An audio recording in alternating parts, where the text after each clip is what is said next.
안녕하세요. 스포츠 분석 전문가 프리먼입니다. 여러분이 알기 힘든 스포츠 세계에 숨겨진 정보와 승리 패턴, 오늘 제가 다 파헤쳐 드리겠습니다. 스포츠 토토, 더 이상 혼자 분석하기에는 한계가 있습니다. 제 영상을 통하여 쉽게 분석하고 조금 더 적중에 가까워지는 마법을 경험하셨으면 좋겠습니다. 또 매일 구하기 힘든 자료와 정보를 무료로 제공해 드리고 있으니 관심 있으신 분들은 꼭 연락주세요. 적중률을 높이는 방법은 전문가와 함께하는 것입니다. 사르츠보르그의 카르스텐센은 측면에서 왕성한 활동량을 보이나 수비 전환 타이밍이 느려 측면 공간이 쉽게 벌어진다. 크리스티안센은 중원에서 볼 배급을 시도하나 압박 저항력이 떨어지고 상대 템포에 흔들리는 모습이 잦다.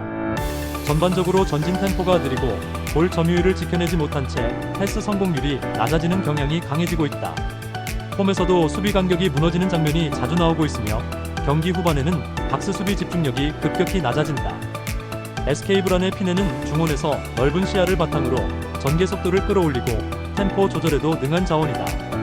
구드문드소는 전방에서 압박에 능하며 이선에서의 침투 타이밍으로 상대 수비 라인을 흔드는 역할을 수행하고 있다. 브란은 전반부터 빠른 전개와 유기적인 압박 타이밍으로 경기를 휘어잡으며 중앙에서 템포를 끊지 않고 좌우를 활용하는 전술적 완성도가 높다. 특히 원정에서도 수비 라인을 높게 유지하며 과감하게 점유율 싸움을 시도하는 데 능하다. 브란은 측면과 중앙을 동시에 공략하며 경기 흐름 전체를 자신들의 템포로 끌고 간다. 반면 사르츠보르그는 중원 압박에서 약점을 드러내며 수비 블록 무너짐이 반복되고 있다. 브란이 공격 템포를 유지하는 한 사르츠보르그가 이를 버티긴 어렵다. 이번 경기는 원정이지만 브란이 전술과 완성도에서 압도할 수 있는 승부다. 토트넘의 손흥민은 좌측에서 폭발적인 스프린트로 수비 라인을 무너뜨리며 후방 빌드업을 앞선 템포로 연결하는 데 핵심 역할을 수행한다. 벤탄쿠르는 중원에서의 전개 속도와 탈압박 능력에서 안정적인 흐름을 제공하고 있으며 공격 전환 구간에서 기동력을 살려 연계 플레이에 힘을 싣고 있다. 최근 경기에서는 전방 압박을 강화하면서도 수비 블록 간격은 유지하는 안정된 전술로 실점 위험 없이 경기 주도권을 장악하는 흐름이 반복되고 있다. 특히 후방 빌드업 이후 측면 전개에서의 속도감은 프리시즌이라 보기 어려울 정도로 세밀하게 조율되어 있다. 뉴캐슬의 보드는 스피드와 돌파를 바탕으로 측면 공간을 파고들지만 크로스의 정확도와 후속 움직임이 불안정해 날카로운 전개로 이어지지 못하고 있다. 토날리는 패싱 중심의 안정적 전개를 시도하고 있지만 프리시즌 내내 이선 간격이 벌어지며 볼 전환이 막히는 장면이 자주 연출되고 있다.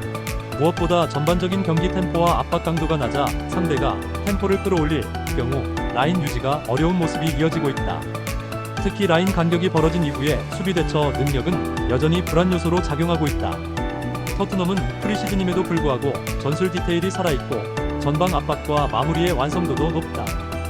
반면 뉴캐슬은 구조적 느슨함과 간격 유지를 하지 못하는 전환 약점이 노출되고 있다. 결국 라인 간격을 지배하는 팀이 주도권을 잡을 경기이며 그 흐름은 토트넘이 줄 가능성이 높다. 함캄의 에케로스는 중원에서 간헐적인 전진 패스를 시도하나 압박 저항이 낮아 잦은 턴오버를 반복하고 있다. 소라스는 활동량은 풍부하지만 전개 속도에 한계가 있고 수비 전환 시 간격을 조율하는 데 어려움을 겪고 있다. 함캄은 전체적으로 라인 간격이 벌어지는 흐름이 강하고 수비 진영에서의 커버 플레이가 느려 상대 전방 압박과 템포 전개에 쉽게 밀리는 구조를 반복하고 있다. 보데글림트의 블롬베리는 측면에서의 속도감 있는 전개와 침투 타이밍으로 수비 라인을 흔드는 데 특화돼 있다. 살트네스는 중원에서 공격 전개와 탈압박을 동시에 수행하며 전술 흐름의 중심을 잡는 핵심 자원이다. 보데글림트는 공격 시 중원을 빠르게 거치며 양측면과 중앙을 번갈아 공략하는 전술 유연성을 갖고 있으며 특히 후반에도 체력 유지와 압박 강도가 안정적으로 유지되는 팀이다. 보데글림트는 유기적인 전개 구조와 강한 압박 타이밍으로 상대를 지치게 만든다. 반면 함캄은 중원 커버 능력과 수비 응집력 모두 불안한 흐름이다. 이 경기는 후반 갈수록 체력 차이와 완성도의 격차가 뚜렷해질 것이다. 보데글림트의 흐름, 지배력이 결국 승부를 갈라놓는다.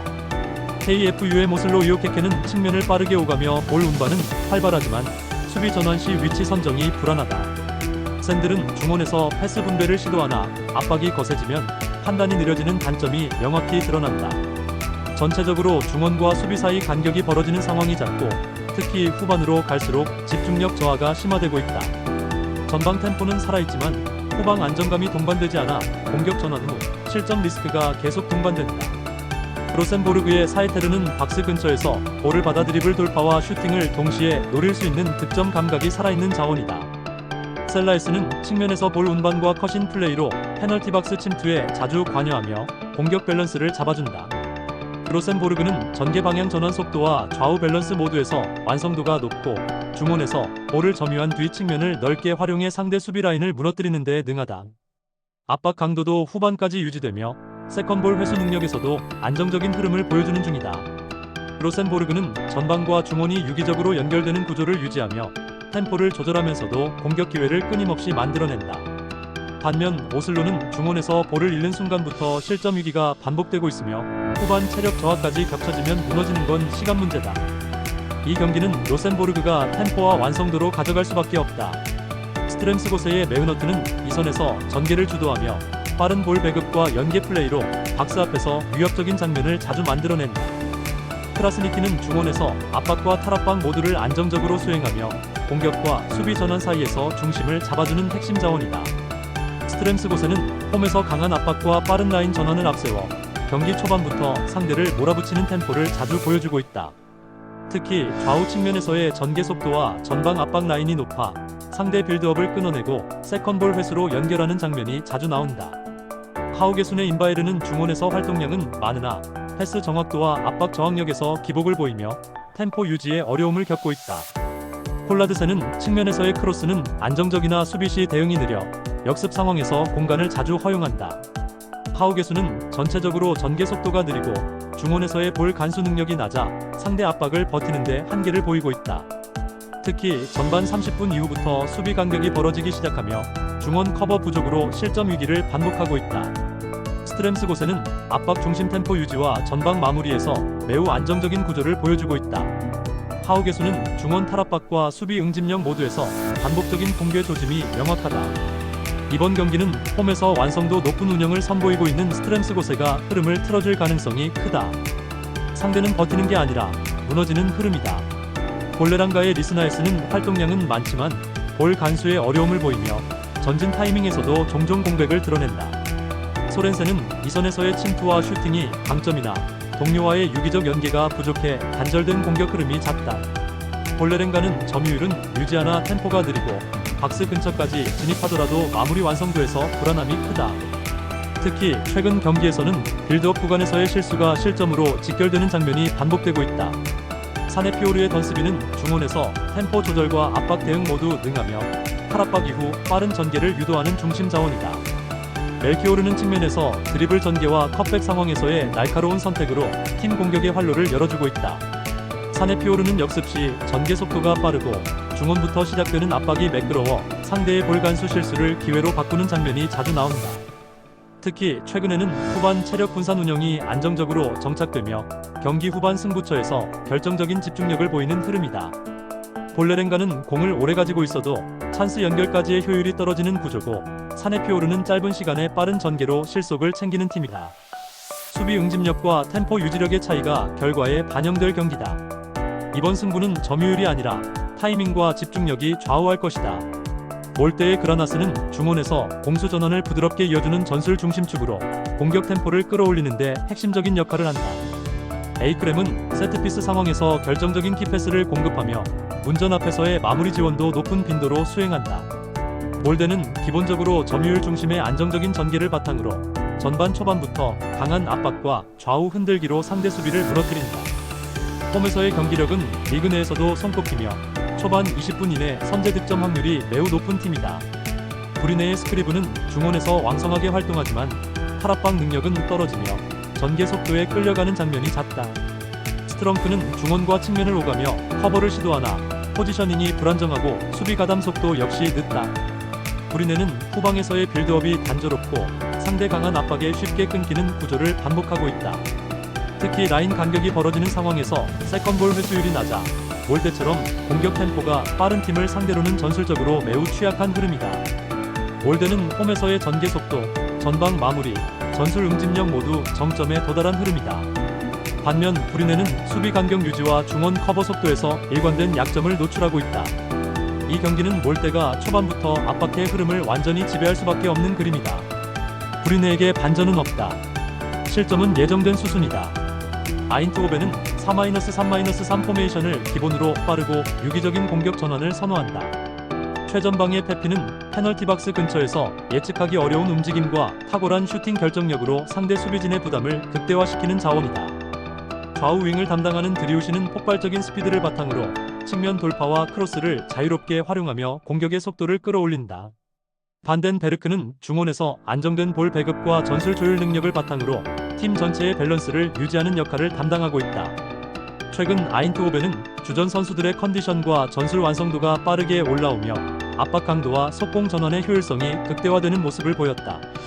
특히 페피와 드리우시 간의 빠른 패스 연계는 상대 수비진의 간격을 무너뜨리는데 충분한 파괴력을 지니고 있다. 고어 헤드 이글스의 페테르손은 전방에서 간결한 볼 터치와 정확한 슈팅 능력을 지녔지만 최전방에서 고립되는 상황이 자주 발생하고 있다. 스토커스는 미드필드에서 창의적인 볼 전개와 날카로운 스루 패스를 자주 보여주지만 팀 전체가 공격으로 전환하는 속도가 느려 자주 고립되곤 한다. 에드바르드센은 오른쪽 측면에서 활발한 오버래핑과 날카로운 크로스로 공격 활로를 개척하는 편이지만 수비 가담 과정에서 체력 부담이 급격히 늘어나는 단점이 있다.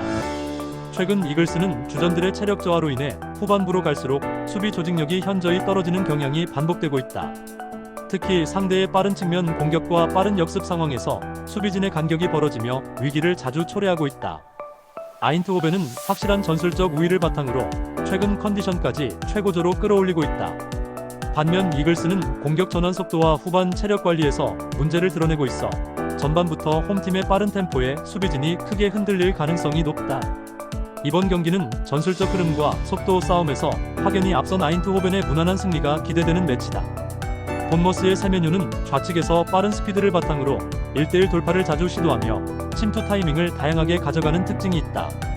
빌링은 중원에서 박스-투박스 타입의 움직임으로 수비 가담과 공격 연결 모두에 관여하고 있다. 하지만 쿡과 위날, 시니스테라의 동시 이탈은 측면 전개와 수비 커버에 치명적인 공백을 남기고 있고 기존 윙플레이의 다이내믹함이 사라지며 전개 루트가 반복되는 단조로움도 노출되고 있다. 수비 블록은 나쁘지 않지만 중원 탈압박 시 볼 순환이 느려지면서 역습 타이밍이 자주 어긋나는 패턴이 반복되고 있다. 웨스트햄의 보에는 우측면에서 드리블 이후 커트인과 중거리 슛 시도가 다양하며 최근엔 역습 전환 시 볼 운반 속도가 빨라졌다. 파케타는 중원에서 탈압박과 전환 패스 모두에 영향력을 행사하는 핵심 자원으로 전체 템포 조절의 중심에 서 있다. 하지만 썸머빌의 이탈로 측면 스피드가 떨어졌고 마브로파노스의 부상은 센터백 라인 안정감에 균열을 만든 상황이다. 풀백 자원들의 라인업이 아직 고정되지 않아 전진 타이밍이 일정치 않고 수비 전환 시 간격도 자주 벌어지는 흐름이다. 전방으로 볼이 전달되더라도 최종 마무리에서 타이밍이 엇나가며 결정력 부족이 자주 노출되고 있다는 점도 문제다. 본머스는 조직력 자체는 유지되고 있지만 결정적 마무리를 만들어낼 흐름은 제한적인 상황이다. 웨스트햄도 파케타 마이너스 보엔 중심의 전개는 버티고 있지만 공격 완성도 자체가 상대를 무너뜨릴 수준은 아니다. 양팀 모두 전력을 끌어올리는 과정 중에 있다는 점에서 경기 흐름은 결국 중원 중심의 무난한 균형으로 이어질 가능성이 높다. 맨유의 마운트는 중원과 전방 사이에서 연결고리 역할을 수행하며 순간적인 방향 전환과 볼 운반이 활발하다. 브루노는 전매 특허 킥력을 활용한 스루 패스와 세트피스 퀄리티로 공격 흐름을 유기적으로 조율하고 있다. 최근 맨유는 중앙에서 템포를 조절하며 점유율을 확보한 뒤 좌우 윙백을 활용한 폭넓은 전개로 수비 간격을 벌리는 방식에 집중하고 있다. 공격 시에는 빠른 볼 회전과 페널티 박스 근처에서의 컷백 타이밍이 절묘하게 맞물리는 장면들이 꾸준히 등장 중이다. 특히 300 수비 라인도 안정적으로 정비되며 불필요한 실수를 최소화하는 흐름을 지속하고 있다. 에버튼의 은디아에는 측면에서 속도는 있지만 크로스의 정확도나 컷인 이후 의사결정에서 여전히 기복이 있다. 게에는 경험이 풍부한 미드필더지만 전방 압박과 커버 범위 모두에서 이전보다 둔해진 모습을 보여주고 있다. 팀 전체적으로 수비진과 중원 사이 간격이 자주 벌어지고 있으며 박스 근처에서 실점 위험을 자초하는 구조가 반복되고 있다. 점유율이 낮은 상황에서 롱볼 전개에 의존하는 패턴이 늘어나고 있고 이로 인해 역습 효율이 떨어지는 문제도 고착화되고 있다. 무엇보다 공격과 수비 모두에서 주도권 없는 경기를 지속하고 있어 흐름을 반전시킬 기동력이 부족한 상황이다. 맨유는 점점 전체 전술 밸런스를 정비해가며 강팀다운 흐름을 되찾고 있다. 반면 에버튼은 배투의 피지컬에만 의존하는 전개 루트가 반복되며 수비 라인의 간격 관리도 흔들리고 있다. 조직력, 창의성, 집중도에서 모두 앞선 맨유가 이 경기를 주도할 가능성이 매우 높다. 흐름과 기세 모두 맨유 쪽으로 빠르게 쏠릴 것이다. 대구FC는 특히 무리한 가동이 불가능한 핵심 자원들을 대신해 정현철, 장성원, 정재상 등 로테이션 멤버들이 대부분의 시간을 책임질 가능성이 높다. 현재 수비 조직력은 불안하고 전방 압박이나 전개 흐름에서 연결의 매끄러움도 떨어지는 상황이다. 국내 최강의 무더위까지 더해진 홈경기 환경은 오히려 체력 부담만 키우는 결과로 이어질 수 있다. 바르셀로나의 폭발적인 전방 침투, 높은 점유율 기반의 패턴 플레이, 박스 근처에서의 11대0까지 완성도가 높다. 특히 앞선 한국 일정에서 이미 한 경기 7득점을 기록하며 날씨와 시차, 환경 적응을 완벽히 마친 상태다. 이번 매치업은 로테이션 위주의 상대를 상대로 조직적으로 완성된 공격 전개를 그대로 적용할 수 있는 최적의 구도다. 바르셀로나가 이길 수밖에 없는 경기이다. 영상을 유익하게 보셨다면 구독과 좋아요 꼭 부탁드립니다. 스포츠대장 프리먼의 무료핑 멤버방에서는 스페셜 조합의 픽과 어디서 구하기 힘든 정보들을 실시간으로 전달해드리고 있으니 댓글을 통하여 멤버가 되어 함께 스포츠를 즐기면서 수익을 내고 싶으신 분들은 댓글을 꼭 참고해주세요.